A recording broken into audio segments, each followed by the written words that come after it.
They thought I was invisible. Not literally, of course, but in the way that really matters. The way people look through you, past you, already deciding who you are and how far you're allowed to go. Funny thing is, the day they tried to erase me was the day everything started. I didn't know it then. I just knew my hands were shaking. My stomach was tight and a man in a pressed suit was smiling at me like he'd finally put something messy back in its place. I grew up in a town called Redfield. Small, quiet, the kind of place where everyone swears they're fair-minded because they smile at you in public even while locking doors a little faster when you walk by. My family ran a repair shop on the edge of town. Grease under the nails radio always humming bills stacked a little too neatly on the counter because we counted every dollar twice. I was the kid people didn't expect much from, not because I was loud or reckless, but because I didn't fit their picture of success. School was my escape. I was good at it, better than good, actually. Debate, team, honor roll teachers praising me quietly while warning me not to get too confident. You learn early what that word really means. Don't forget your place. Don't make anyone uncomfortable. Smile, nod, keep your head down.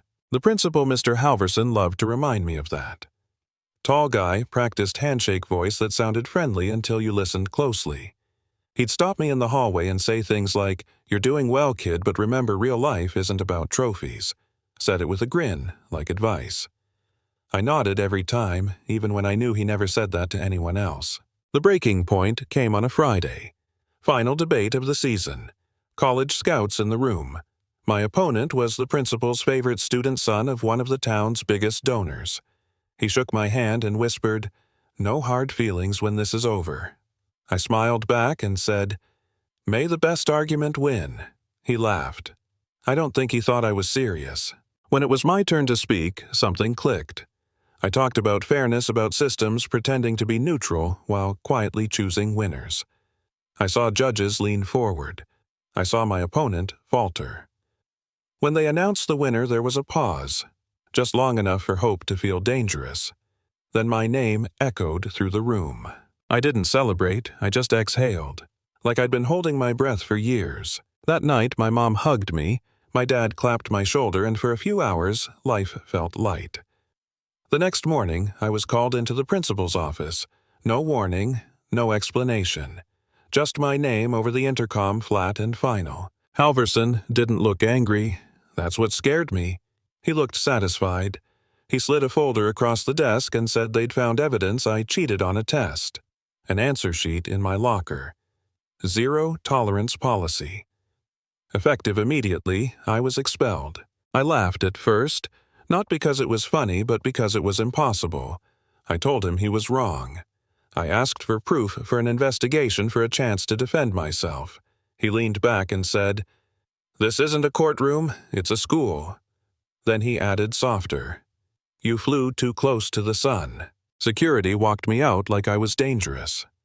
Students stared. A few smirked. My phone buzzed nonstop, but I couldn't answer. I felt hollow, like the ground had dropped out from under me. When my parents showed up, things got ugly. My dad demanded answers. Halverson kept his tone calm, almost bored. At one point, he said maybe I wasn't cut out for academic pressure. Maybe I'd be happier working with my hands like my father. That's when I saw my dad's jaw tighten. His knuckles go white. He told Halverson this wasn't over. Halverson smiled and said, "It usually is." That same week, a developer showed up at our shop talking about buying our property. Great location, he said. Expansion plans. He mentioned my expulsion like it was casual small talk.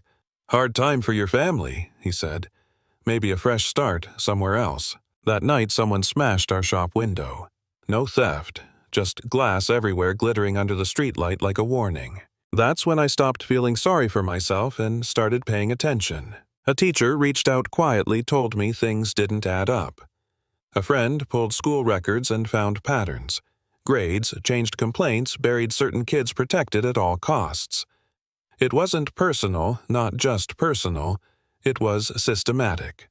Then, something happened that flipped the board completely. A black SUV rolled into our lot one afternoon. Out stepped a woman in a tailored jacket who didn't waste time on pleasantries. She said her employer had been watching what was happening in Redfield for a long time. She said my grandfather once helped him when no one else would, and some debts don't expire. A few days later, a helicopter landed on the football field during practice. The whole town showed up. Out came a man who carried himself like gravity worked differently around him. He didn't look at the principal. He looked straight at me and said my name like he already knew me. He offered me a way out. Scholarships, lawyers, a clean slate. I thanked him, then told him no. I didn't want to leave quietly. I wanted the truth out loud. That was the moment everything escalated. Threats started coming in. Anonymous calls. Our shop was vandalized again. My dad was suddenly audited. A teacher who helped us disappeared from work without explanation. People stopped waving when we drove by. So we went public. We organized a town meeting. Cameras, live streams, documents uploaded in real time. I stood on that stage with my heart pounding and told the story from the beginning. I named names. I showed patterns.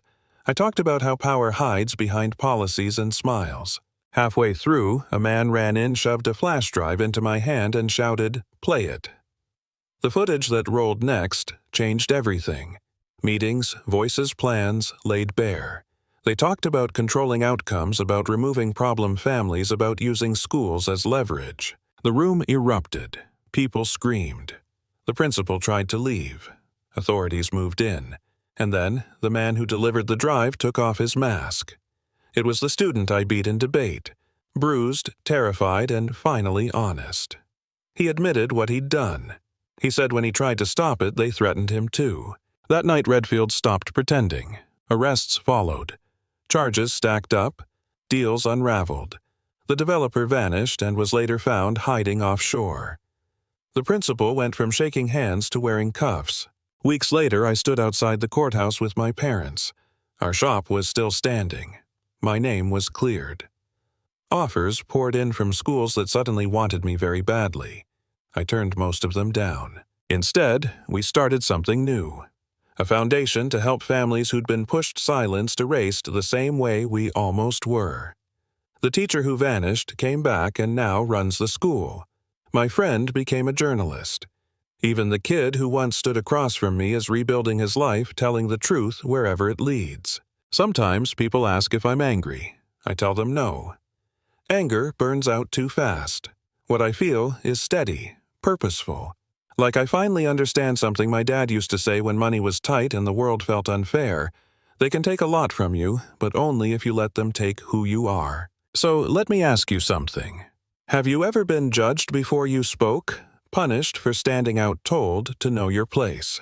Do you think the system is broken, or do you think it's working exactly the way some people want it to? Drop your thoughts in the comments. Argue. Disagree. Tell your story.